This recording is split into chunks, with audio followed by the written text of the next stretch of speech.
ஆனா நம்ம தமிழர்களோட பாரம்பரியமான உணவுல பனை இருந்திருக்கு. இன்ஃபேக்ட் சொல்ல போனா சங்க இலக்கியங்களிலே பனை இருந்திருக்கு. தொல்காப்பியம், திருக்குறள் போன்ற நூல்கள் எல்லாம் வந்து பனையை பற்றி சொல்லியிருக்காங்க. பனை வந்து உடல் நலத்துக்கு ரொம்ப நல்லது. அதனாலதான் நம்ம அந்த நான் சொன்ன மாதிரி கருப்பட்டி அந்த மாதிரி சார்ந்த உணவுகள்லாம் அப்பவே இருந்திருக்கு. இப்ப நம்ம திரும்பி அதுக்கு போனாலும் தமிழர்கள் மறக்கப்பட்ட ஒரு உணவை இவ்வளவு டிஷ்ல கொண்டு வரணும் அப்படின்னு சொல்லிட்டு உங்களுக்கு என்ன தாட்? நான் பாத்திமா, நான் வந்து நிறைய போட்டியில வந்து கலந்துக்கிற போட்டியில எல்லாமே இந்த மேம் அப்படின்னு டிஃப்ரெண்ட் டிஷ்ஷாக எடுத்துட்டு போவேன். அவங்களுக்கு இந்த மாதிரி ஈவெண்ட் வைக்கும்போது அவங்களுக்கு ஞாபகம் வந்தது என்னோட ஞாபகம் தான். அப்போ என்னோட டிஷ்ஷஸ்லாம் எல்லாமே அவங்க வந்து சாப்பிட்டு பார்த்துருக்காங்க. ரொம்ப டேஸ்டாக இருக்கும். அவங்க வந்து நாங்கள் ஈவெண்ட் எடுத்து போகிறோம் அப்படின்னு வந்து பனையை வச்சு மணல் போனால் அந்த காலத்தில் வச்சு உங்களால் டிஷ் எடுத்து பண்ணியிருக்காங்க. என்னால் யூஸ் பண்ணேன்.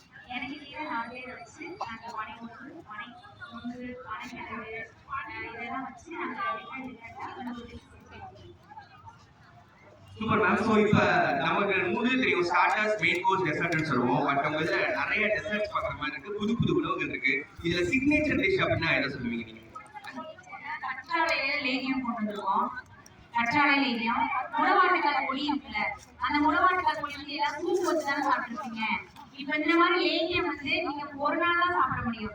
ரெகுலரா ஒரு மருத்துவ குணம் கொண்ட அந்த முளவாட்டுக்கால் பொடியை வந்து நீங்க ரெகுலரா சாப்பிடணும்னா இந்த மாதிரி லேகியம் பண்ணி வச்சீங்கன்னா காலையில எழுந்திரிச்சு வெறும் வயிற்றுல இந்த ஒரு ஸ்பூன் சாப்பிட்டோம்னா அதோட பலன்கள் ஃபுல்லா நம்மளுக்கு ரெகுலரா சாப்பிடணும். எந்த ஒரு மருந்துமே வந்து நீங்க ஒரு வாரத்துல சாப்பிட்டுட்டு விடக்கூடாது.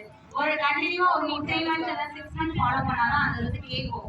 அப்படின்ற போது இந்த முளவாட்டுக்கால் லேகியம் வந்து நம்மளோட உடம்பு, முதுகு வலி, கை கால் வலி எல்லாத்துக்குமே இது ஒரு சிறந்த இதா இருக்கும். கேள்விப்படுவாங்க. நம்ம இங்கேயும் ஸ்டார்ட் பண்ணுவோமா?